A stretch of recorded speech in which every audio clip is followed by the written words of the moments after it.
और बड़ी खबर, प्रयागराज में यूपी लोक सेवा आयोग के बाहर अभ्यर्थियों का प्रदर्शन आज भी जारी है। कल ये प्रदर्शन शुरू हुआ था, शांतिपूर्ण तरीके से शुरू हुआ था, लेकिन इसके बाद यहां पर स्थिति बिगड़ती हुई भी नजर आई थी और आज दूसरा दिन है। हजारों की संख्या में अभ्यर्थियों ने यूपी पीएससी दफ्तर के बाहर रात भर कुछ इस तरह से धरना दिया, जो अब भी जारी है।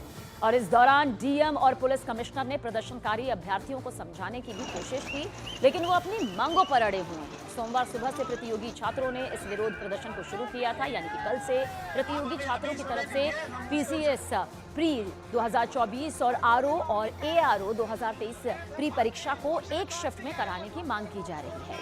हालांकि इन मांगों को लेकर प्रशासन और आयोग के अफसरों के साथ छात्रों की जो बातचीत यहां पर हुई वो बेनतीजा रही। प्रशासन का दावा है कि 2 शिफ्ट में परीक्षा का आयोजन पारदर्शिता और नकल रोकने के लिए कराई जा रही है, उसे एक करना इतना आसान नहीं है। तो फिलहाल बीच का कोई रास्ता निकलता नजर नहीं आ रहा है, लेकिन ये 2 तस्वीरें बताने के लिए काफी है कि किस तरह से अभ्यर्थी अभी फिलहाल अपनी मांगों को लेकर धरना प्रदर्शन की ये मुहिम छोड़ने के लिए कतई तैयार नहीं।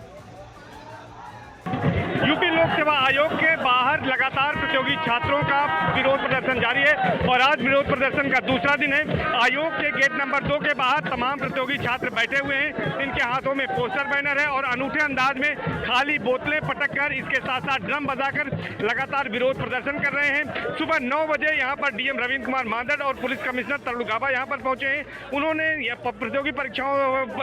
प्रतियोगी छात्रों से बातचीत की कोशिश की है, उन्हें समझाने की कोशिश की। एक बार फिर से कहा कि वो एक करीब 10 से 20 लोगों का प्रतिनिधि मंडल बना लें और उसी प्रतिनिधि मंडल के जरिए वो टेबल टॉक करें। आयोग के सचिव से उनकी मुलाकात कराई जाएगी, उसके बाद उनके जो ग्रीवांसेस हैं उसको सामने रखा जाएगा। और अभी भी जो यहाँ पर पुलिस कमिश्नर और डीएम है, ये दोनों अधिकारी लगातार प्रतियोगी छात्रों से बातचीत कर रहे हैं, उनसे ये अनुरोध कर रहे हैं, ये अपील कर रहे हैं कि एक प्रतिनिधि मंडल बनाएं और उसके बाद वो टेबल टॉक के लिए तैयार हो। लेकिन जो प्रतियोगी छात्र हैं उनकी एक ही मांग है कि जो पीसीएस प्री 2024 की परीक्षा है जो 7 और 8 दिसंबर को प्रस्तावित है, इसके अलावा आरओ एआरओ की जो प्रारंभिक परीक्षा है 2023 की, जो कि 22 और 23 दिसंबर को प्रस्तावित है, दोनों परीक्षाएं एक दिन में एक शिफ्ट में किया जाए और नॉर्मलाइजेशन का विरोध करें, यानी कि नॉर्मलाइजेशन नहीं चाहिए। इसको लेकर पूरे प्रदेश के साथ ही साथ दिल्ली, पटना और मध्य प्रदेश तमाम जगहों से परीक्षार्थी यहाँ पर पहुंचे हुए हैं।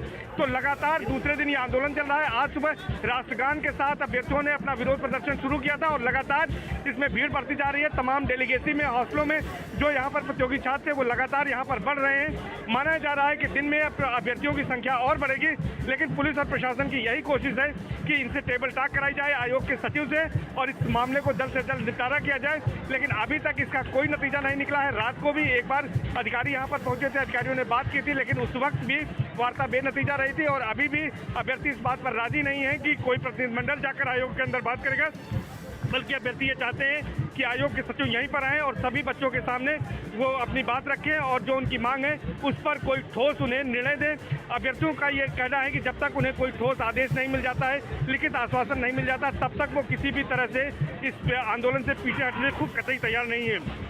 सर्वेश दुबे, न्यूज़ 18 प्रयागराज। देखिए, विभाग के संबंधित अधिकारियों की तरफ से सीधे तौर पर यह दलील दी जा रही है कि एक शिफ्ट में परीक्षा करवाना इतना आसान नहीं है। ये प्रोसेस एक लंबा चौड़ा प्रोसेस है। नकल को रोकने और पारदर्शिता के लिए बेहद जरूरी है कि इसे शिफ्टों में बांटकर ही आयोजित किया जाए। लेकिन जिन अभ्यर्थियों को आप इन तस्वीरों में प्रदर्शन करते हुए देख रहे हैं, कल से ये प्रदर्शन शुरू हुआ, देर रात तक किस तरह से धरने पर अभ्यर्थी बैठे रहे और अब सुबह भी यहाँ पर हो चुकी है, 10:11 हो चुके हैं। देखिए, प्रदर्शन अभी भी बदस्तूर जारी है। प्रशासन की तरफ से कानून व्यवस्था के जरिए, ताकि माहौल बिगड़े ना, इसलिए सुरक्षा की जो व्यवस्था है और ज्यादा कड़ी कर दी गई है। लेकिन इन अभ्यर्थियों की सीधी मांग यही है कि परीक्षा एक शिफ्ट में यहां पर होनी चाहिए। इसकी ये मांग कर रहे हैं, इसी पर अड़े हुए हैं।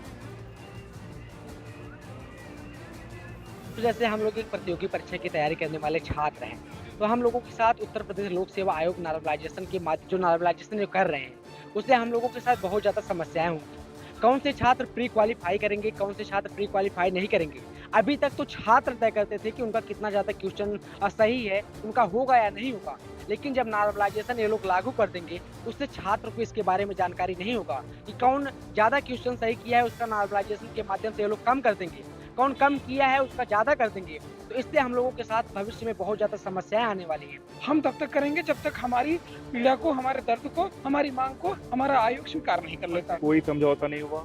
उन्होंने बस जो आयोग ने 5 नवंबर को जो नोटिस जारी किया था, बस उसी को उन्होंने इलोबरेट करके हम लोग को समझाने की कोशिश की। मतलब वो एक तरह से आयोग की बात ही हम लोग के सामने रख रहे थे और हम लोग की कोई बात सुनने को वो तैयार नहीं थे। इसलिए हम लोगों ने उनको, जी सर, कोई सहमति बनी? कोई सहमति नहीं बनी, बिल्कुल सहमति। अगर सहमति बनी होती तो आज हमारे छात्र, जितने यहाँ छात्र दोस्त हैं, ये यहाँ बैठे नहीं होते रात भर तक, और अभी भी बैठने के लिए रात भर तक के लिए तैयार हैं।